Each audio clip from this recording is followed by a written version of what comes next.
Yeah, I'm marrying it. That's good. Ladies and gentlemen, please welcome to the stage the Reverend Pat D.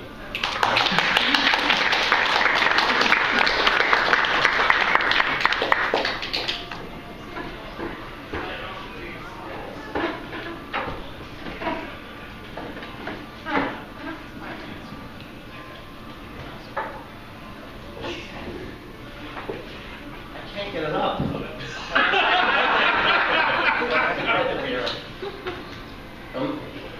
hope this is good enough. Well done again. Use your special powers.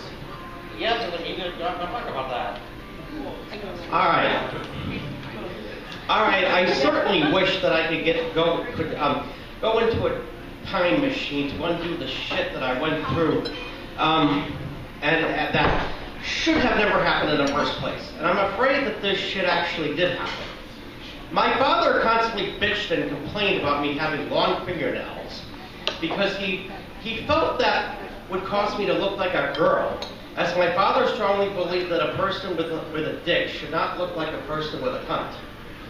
Anyway, my parents were getting ready to take me out to eat in a restaurant, but only if I agreed to be a good, obedient little bitch by agreeing to cut my fingernails, but I refused.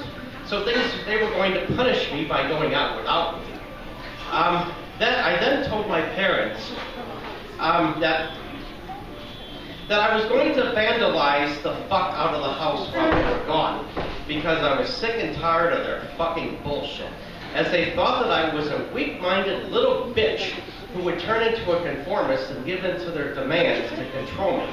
And because of my threat, they ended up canceling their plans to go out to eat, and they were fucking pissed off as hell at me for making such a horrible threat. And to this very day, I feel fucking for putting me through this fucking bullshit. That was uncalled for. Well, that's not the only fucking bullshit that happened, because I refused to be a good, obedient little bitch who refused to become a conformist. About 2 weeks later, we were on our way to Florida when we stopped at a restaurant in Calhoun, Georgia, which is about 80 miles north of Atlanta, and this redneck piece of fucking filth made a nasty comment about my long fingernails. When we got into the parking lot, my father said, "When I see you with your fingernails, I feel like giving you a good crack across the head." And after that, I had to listen to my parents yell and scream at me with this fucking bullshit for 2 fucking hours as we headed towards Florida. As this shit started on Interstate 75 near Calhoun, Georgia, and they were still yelling and bitching and screaming at me after we got on 285 in the Atlanta area, and it took until we got back on Interstate 75 south of the Atlanta area, past Hartsfield-Jackson fucking airport, before they finally decided to shut the fuck up and leave me alone.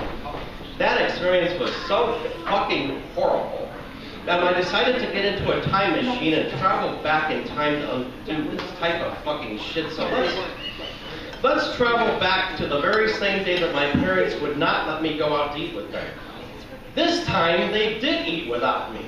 And I was so outraged by them pulling this fucking bullshit on me, I took a baseball bat and I vandalized the fuck out of the house. I smashed out windows, I put holes in the fucking walls, and I ripped up furniture and tore it into little pieces, and all this damage cost thousands of dollars in damages.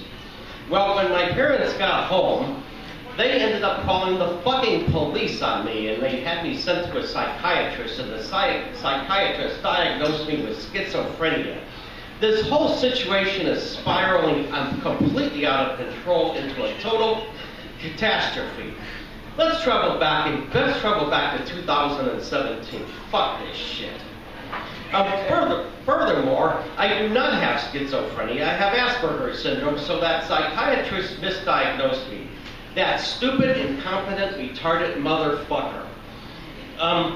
Let's go back. Let's get into the time machine and travel back to that very same day, right after I vandalized my parents' house, and it still cost thousands of dollars in damage. This time I was seen by a different psychiatrist who diagnosed me with Asperger's syndrome, and my father asked that doctor, "How can I get my son to turn into a normal, good, obedient conformist?" And that psychiatrist said, by leaving him the fuck alone. My father constantly told me that I deserved to be bullied by those conformist fucking pieces of fucking filth while going to school and pressuring me into becoming a conformist, which caused me to have a complete and total meltdown. My father refused to listen to that psychiatrist, so he had him sent to a re-education facility. God, where's a good psychiatrist when you need one?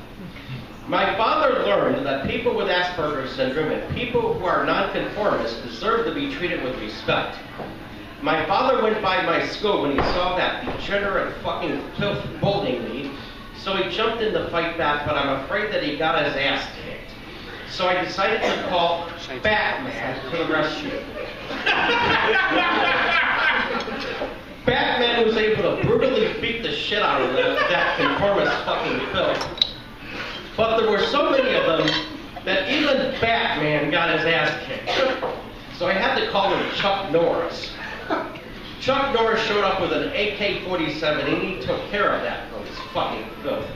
Not just for bullying me, but they even beat the shit out of Batman. There was another time when we were on our way to Florida when we stopped at a restaurant and this redneck fucking piece of fucking filth made a rude comment about my fingernails. My father walked up to him with a baseball bat and he bashed his fucking head in. And he told him, "Don't you ever talk about my son like that, you motherfucker." I was so devastated when my father croaked because he defended me for being a nonconformist. This time machine made things better, but I still suffered from so much fucking bullshit, so let's travel back to 1877 to Walnut Grove, Minnesota. When Laura Ingalls Wilder was told that she needs to stop sugarcoating her novels with bullshit. And Laura Ingalls was diagnosed with Asperger's syndrome, and then she croaked. And then she was reincarnated as yours truly. And people was, and then in 2017, I am being treated with respect for the unique gifts and talents that I have.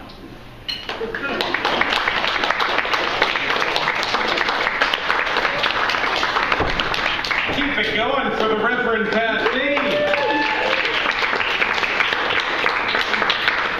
who totally walked up onto this stage, took a Jinsu knife, drew it across his forehead, and poured out its contents.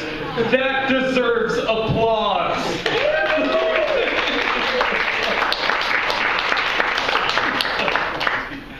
So our next performance